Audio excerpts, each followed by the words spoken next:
삶을 여는 숲필 여행. 춘천 호수의 영가, 조영가. 가을이다. 하늘을 자주 올려다볼 수 있는 계절이지만 무엇이 바쁘다고 도시의 세파에 파묻혀 가을 하늘의 낭만을 잊고 살고 있는지 오랜만에 연세 문우들과 춘천으로 문학 나들이를 했다. 서울에서 춘천 호수로 가는 길은 황금빛 가을이 걸어 들어가고 있다. 높고 푸른 하늘에는 망향을 그린 구름이 떠가고 있다. 누렇게 일렁이는 들판과 오색 단풍진 수목들은 세찬 폭풍에 흔들리면서도 곱게 익어 고개 숙인 모습은 소리 없는 외침으로 들려왔다. 인간들아, 얼마나 오래 사느냐가 아니라 어떻게 익어 사느냐가 중요하다며 나에게 철들어 살라고 했다. 황금털럭 사이에 난 헛길을 걸으며 꼭꼭 숨겨두었던 어릴 적 가을을 몰래 꺼내보고 싶다. 평생 땅을 지키며 살아온 조부모님과 논두렁 밭두렁에서 원앙소리 들으며 소 꼴 먹이기, 어머니의 벼 베고 탈곡하는 땀방울이 있다. 그것뿐인가? 초등교 시절에 좋아한 짝꿍과 가을 운동의 이야기들이 들판에 쟁여 있다가 다시 그리움이 되어 가을 몸살로 나른히 다가왔다. 춘천 호수의 아침 물안개가 피어오른다.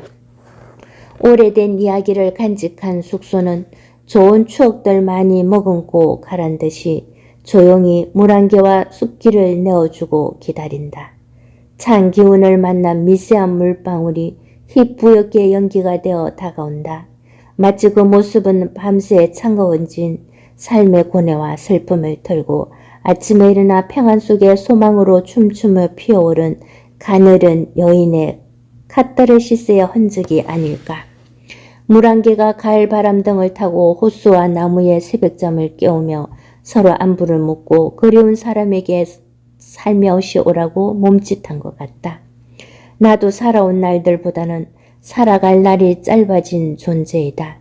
물안개로 마시러 가서 삶 속에 아껴둔 추억들을 꺼내 마음껏 글을 쓰고 큰 소리로 다시 노래 부르고 싶다. 작은 섬 속 같은 숲길을 산책하며 도토리를 만났다. 문우들은 가벼운 옷차림으로 푸른 하늘과 호수를 낀 작은 숲길을 따라 산책하며 정담을 나눴다. 사람은 그럴 때 가장 좋은 생각이 떠오른다고 한다. 나도 산책에서 작품 창작에 영감을 얻고 걸감을 찾으며 새로운 삶의 사유로 몸과 마음의 기운을 채우려고 할 때에 도토리가 날 데려가 주세요 하며 반겼다. 순간에 웬 행제인가. 나는 창작 욕구에서 물적 욕심으로 돌변했다. 정신없이 낙엽이 품고 있는 도토리를 찾아 작은 자루에 채웠다. 영갈색 도토리는 참나무인 상수리나무, 졸참나무, 떡갈나무, 갈참나무 등의 열매로서 산의 흔한 나무이다. 도토리는 영양성분인 탄수화물, 단백질, 칼륨, 탄닌, 아미노산 등이 풍부해 세포 노화 방지, 혈관 건강, 칼로리 조절로 다이어트에 좋다고 한다. 나는 다람쥐의 식량을 건강 먹거리 욕심으로 훔친 것이다.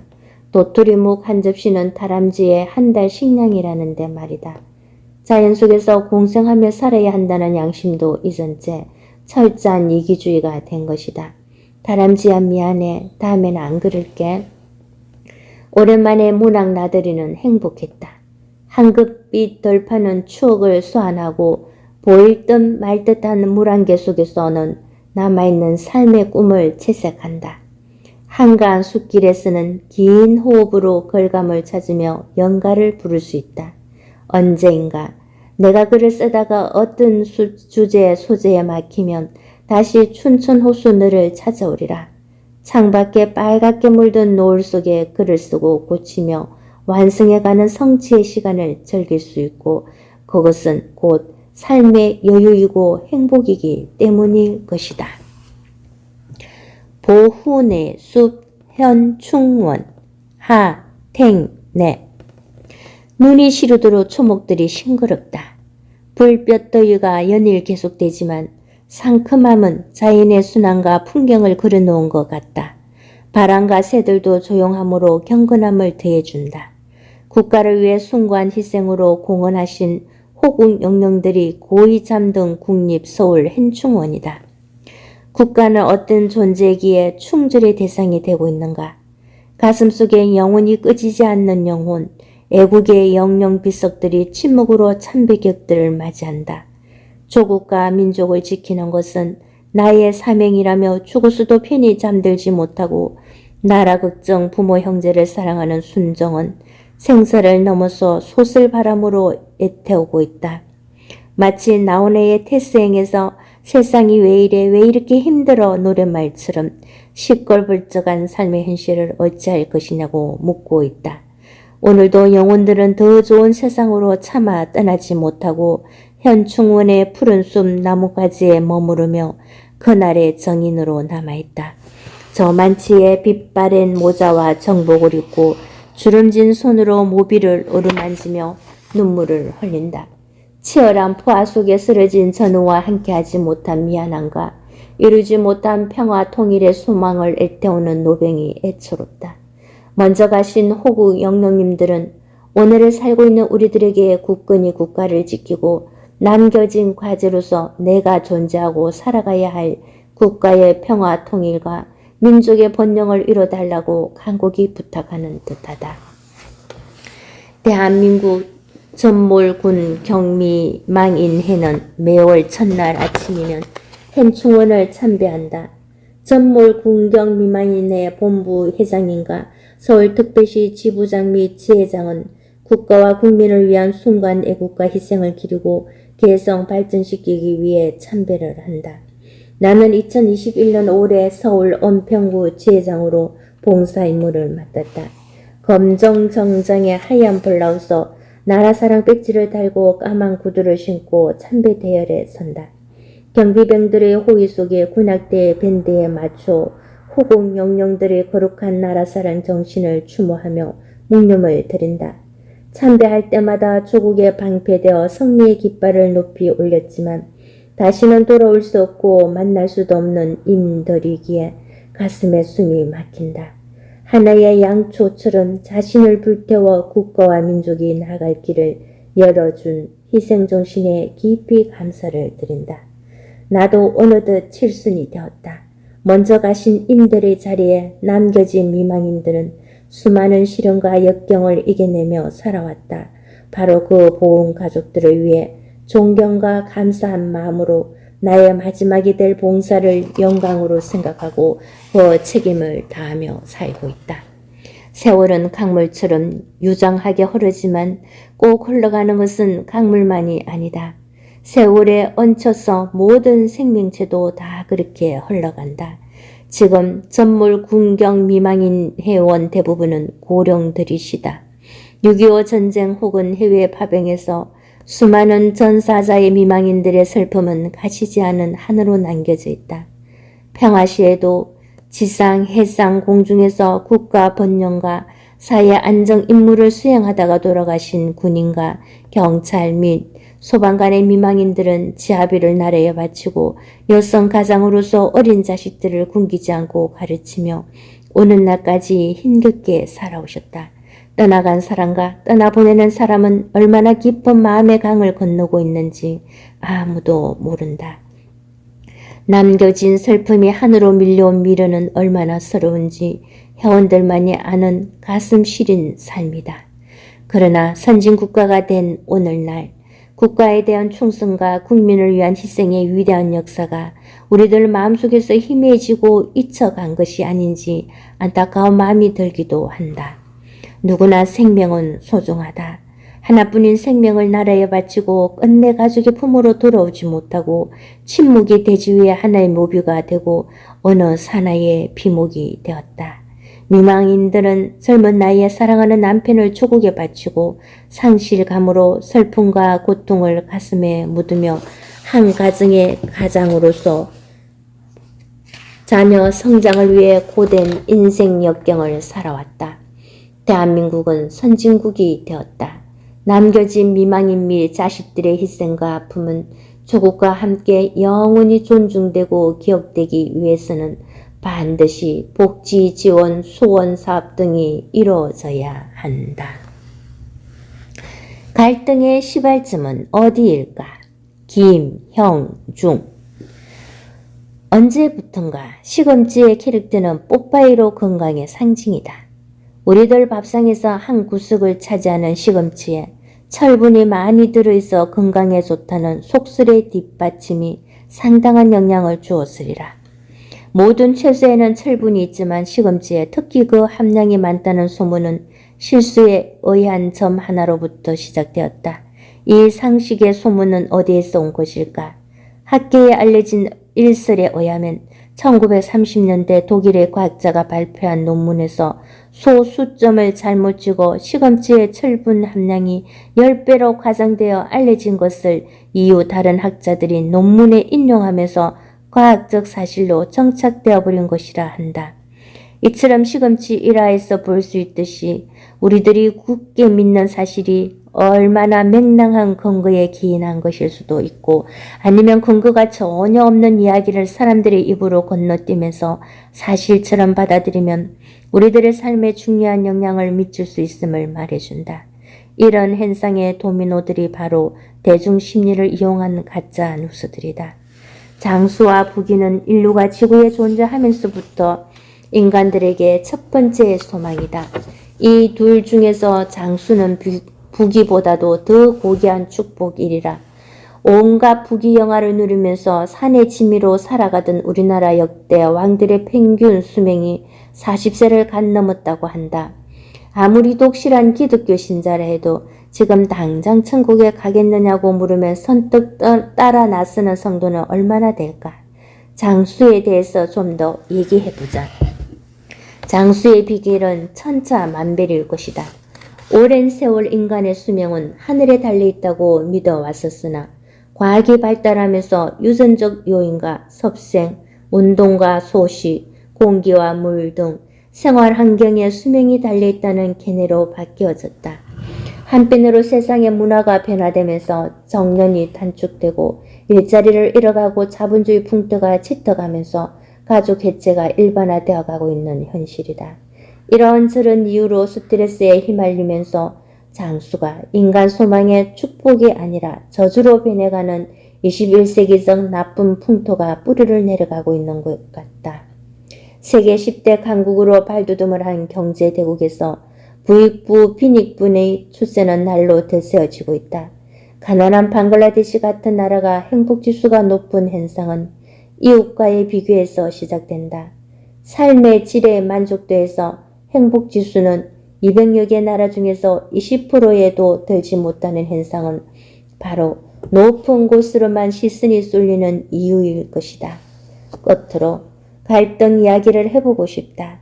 우리들의 생활 전선에는 수많은 갈등으로 얽혀져 있다.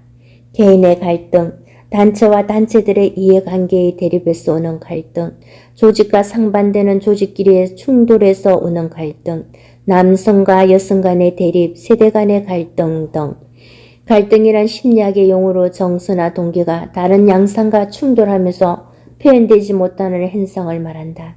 예를 들어 애는 갖고 싶은데 결혼은 싫다든가 돈은 벌고 싶은데 치적은 싫다든가 상대를 이해는 하는데 자존심을 굽히기는 싫다든가 등 우리 사이가 걷잡을 수 없이 휘말려 들고 있는 갈등의 본질은 무엇이며 어디에서부터 시작되는 걸까? 한마디로 정의해보면 갈등은 개인 이기주의와 흔들리는 소신에서 비롯된다고 생각한다. 건강과 행복과 장수가 함께 등식으로 성립하지 못하는 삶이라면 우리들의 정신세계를 갈등이 없는 유토피아로 무난하게 이끌어줄까? 위에서 세 가지를 모아 얘기했다. 삶의 과정에서 필연으로 펼쳐지는 것들이기에 풀어내야만 하는 숙제일 것이다. 사람의 건강은 사회의 건강과 연결돼 있다. 미래의 우리 사회가 외로움으로 건강하지 못하다면 외로움을 개인의 문제로만 치부할 수는 없다. 우리 사회는 외로움을 어떻게 사회적으로 해결할 수 있을 것인가? 치열한 고민이 필요한 현실이다. 장담, 전홍구. 사고는 순간에 들이닥칠 수 있는 것이다. 우리는 누구나 언제 어디서든 그 가능성을 안고 살고 있지 않은가. 나 역시 그랬다. 적어도 약 28년 전에는 1994년 11월 1일 밤 11시 30분경 뜻밖의 불행을 당했으니까. 수인 산업도로 목감 지하차도가 생기기 전 커브길에 서다. 그 누가 생각이라도 하였겠는가. 순간 나는 피할 수 없는 운명에 휩쓸리고 말았다. 인천 방향에서 경사로를 돌아 내려오는 성룡차와 바늘공단에서 퇴근하여 경사로를 앞두고 직선 도로를 올라가는 내 차와 정면 충돌을 하고 만 것이다. 커브길을 돌아 내려오던 차가 내 차를 밀어내어 도로변 가로수에 걸려 찌그러지며 멈췄고 나는 의식을 잃었다. 차에서 꺼낼 수 없는 나를 구급차가 와서 차를 찢어 꺼내었다고 한다. 결국 내 온몸은 짓이겨지고 많은 출혈로 사망으로 간주된 나는 바늘 고려대학병원 영안실로 옮겨졌다. 영안실 담당자가 경찰의 지시를 따르지 않고 사망진단서를 요구함에 따라 당직 의사의 시체 검안 결과 아직 심장이 뛰고 있어 생명을 유지하고 있다는 판단이 내려졌으나 대학병원 체제로는 야간 수술과 치료가 불가능하여 안양 개인병원으로 옮겨졌다. 밤을 새워 머리와 가슴을 채취하고 입술과 턱을 성형 수술하고 우측 다리와 무릎을 채취하고 좌측 다리엔 18개의 첫심을 박아 9개의 링을 채워 동염에는 대수술이 진행된 결과로 간신히 생명은 구했다. 여기서 감출 수 없는 두 가지 사건이 있었다. 그 첫째는 수술 중 의사와 보호자의 다툼이다. 다리 상처가 너무 심하여 이대로 수술한다면 치료 도중 감염을 감당하기 어려워 무릎 위를 절단해야 하므로 지금 절단하자는 의사의 요구에 아내는 썩으면 그때 절단하더라도 지금은 그대로 수술해달라는 말에 의사와의 말다툼이 있었다고 한다. 아내는 수술은 의사가 하고 치료는 하나님이 해주실 테니 절단하지 말자 했다는 것이다. 또 한 가지는 내가 가해자라며 피해자가 피해 보상을 해달라는 직구전 요구가 있었다는 것이다. 사고 7일 되는 날 비로소 의식이 들어온 날 나를 병문안 온 여러 사람이 어쩌다 사고가 났느냐는 물음에 경사를 향해 올라가는데 눈앞이 너무 부셔서 운전대를 꼭 잡은 게 마지막이었다고 말했더니 보험회사에 다니는 조카가 삼촌은 피해자예요. 가해자는 따로 있다고 하며 사고 현장 조사를 다시 하여 가해자의 신세를 면했던 일이다. 이 모두가 하나님의 크신 은혜였다 믿고 수시로 기도하며 감사하고 찬송하며 병원 생활하였다. 한 병원에 입원해 2년 반의 침상 생활을 해야 했고 반년 가까이 물리치료를 받다가 3년이 넘어서야 퇴원하게 되었다. 퇴원할 때 담당 의사는 발로 땅을 밟을 수 없으니 휠체어를 사용하라고 말해주었지만 물리치료를 받기 위해 병원에 가는 길에 목발을 짚고 나와 버스를 타려는데 나의 실수로 헛짚어 목발 하나가 튕겨나갔는데 순간 지나가던 차가 나의 목발을 부수고 가버렸다. 나는 목발 하나로는 한 걸음도 걸을 수 없다 싶어 남은 목발 하나로 땅을 치며 다짐했다. 휠체어도 목발에도 지팡이에 의지하지 않고 내 힘으로 기른지 붙잡든지 걸으리라. 엎드려 기든 엉덩이로 땅을 쓸던 나의 힘으로 다니리라 다짐하고 기기 시작했다. 그렇게 기고 붙잡고 걸으며 걸은 결과로 지금 이만큼이라도 내 두 발로 땅을 밟으며 걸을 수 있게 되었으니 얼마나 행복인가 싶다. 하지만 끝내 한 다리가 5cm 짧아져 두툼한 구두굽으로 평행을 이루며 걷는 한 발짝씩 옮길 때마다 골반에 전해져 오는 통증을 참으려고 십자가로 붙잡고 다니는 지체 장애우의 신세가 되어버렸다. 그 아픔을 한편의 구두굽이란 시에 담아 보았다. 아무도 모르지. 다리 하나가 짧아서 구두굽을 두껍게 고여 투박한 짝 구두를 끌고 다니는 까닭을. 아무도 모르지.